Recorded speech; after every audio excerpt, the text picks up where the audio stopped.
I strongly feel that we have moved from information scarcity to information overload. Yes. So as an end user, even though people resort to selective reading, there is way too much of content to assimilate. So you as an end user, what is your take on that?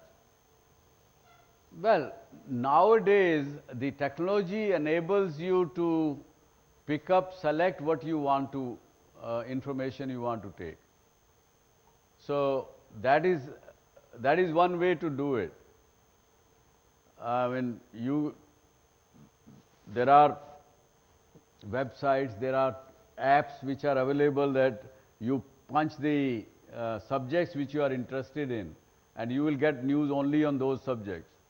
And soon you will see, even in mass media, what is going to happen is that the connected TV at your home, and you don't have to watch all the news, whatever is being shown at whatever time. There will not be any prime time.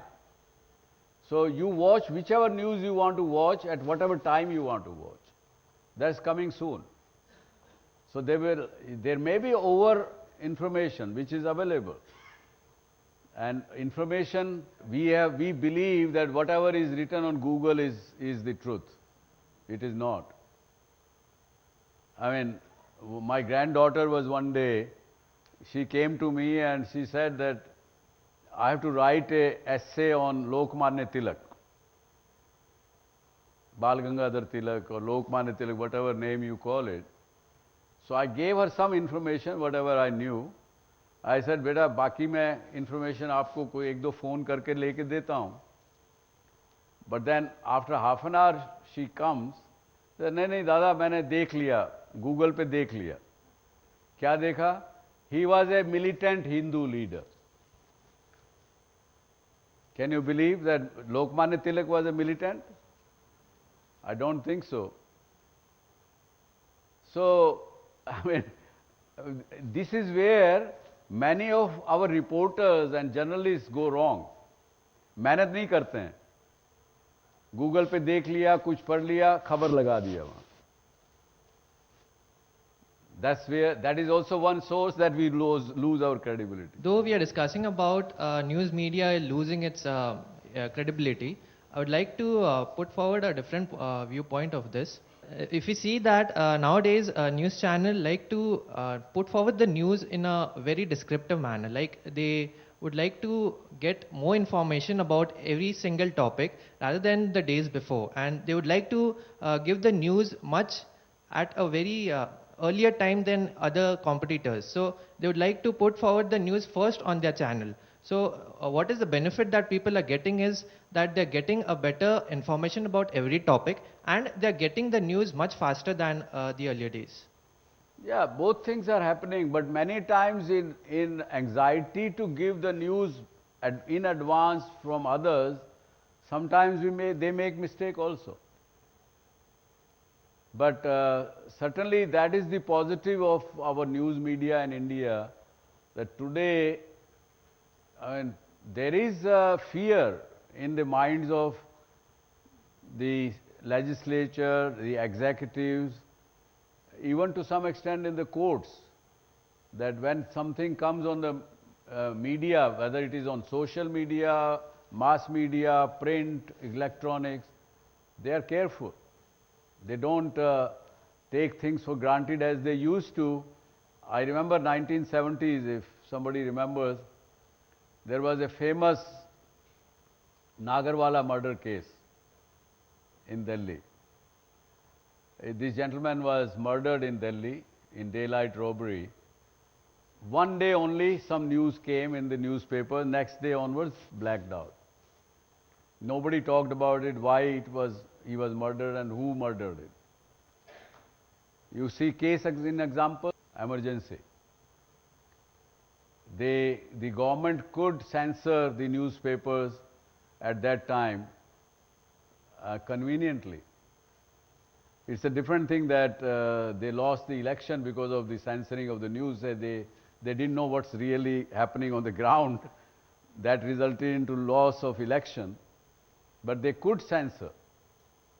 Can any government censor today? even if they apply emergency rules? I don't think so. There's so much happening, so many social media, print media, TV stations, so many of them, that nobody can censor today. It's impossible. But I find in China, media is completely censored. You can't access Facebook, you But can't that is different, sir. That country is not a democratic No, country. that's fine. But even here we can do that. If the government wants to do it, they can do it. No, sir. In a democracy, you cannot do it. People will, I mean, this is a whole new subject altogether. Okay. I will tend to disagree, sir. Right.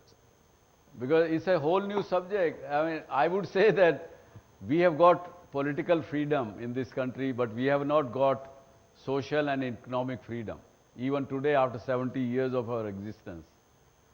And political freedom, or mean democracy, or whatever you call it, today it is impossible. They tried to.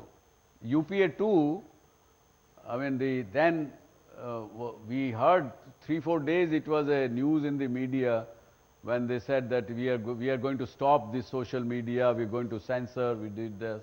But there was so much hue and cry that they had to back off second, third day. Today it's not possible. I mean, we are seeing these days so many actions being taken in a hurry by the executives or political legislative people, and you see all of a sudden 4 days, 5 days, they withdraw that. I mean, recent case of how do you file your income tax return. That income tax return form was almost 20 pages. They wanted you to fill up every single foreign trip of yours when you take up. Where did you go? How much money did you spend? All those stuff.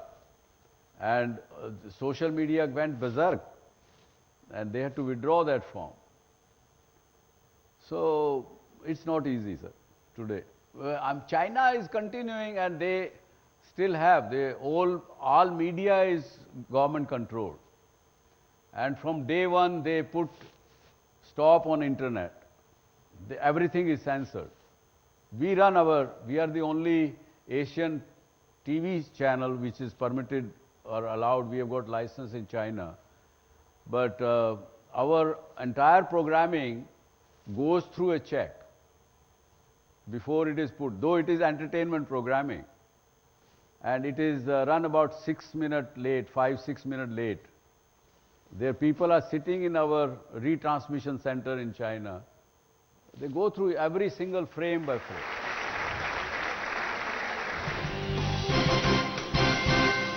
I wanted to ask, you being the chairman of the SL group, you're coming and speaking in the front of public for about the media credibility. It takes a courage. But what I wanted to ask is, what after this discussion? I believe that I am the change. I have to first change myself. I have to change. If I control a media, news media, I should change first. And I believe that if we change it towards this directions, what we have found out from people ourselves, first time a media company's owner and the editors have gone out to talk to people one-to-one themselves. And we know where we are heading, what people want from us. So we will change. But on the other hand, I think you can also join me in that change.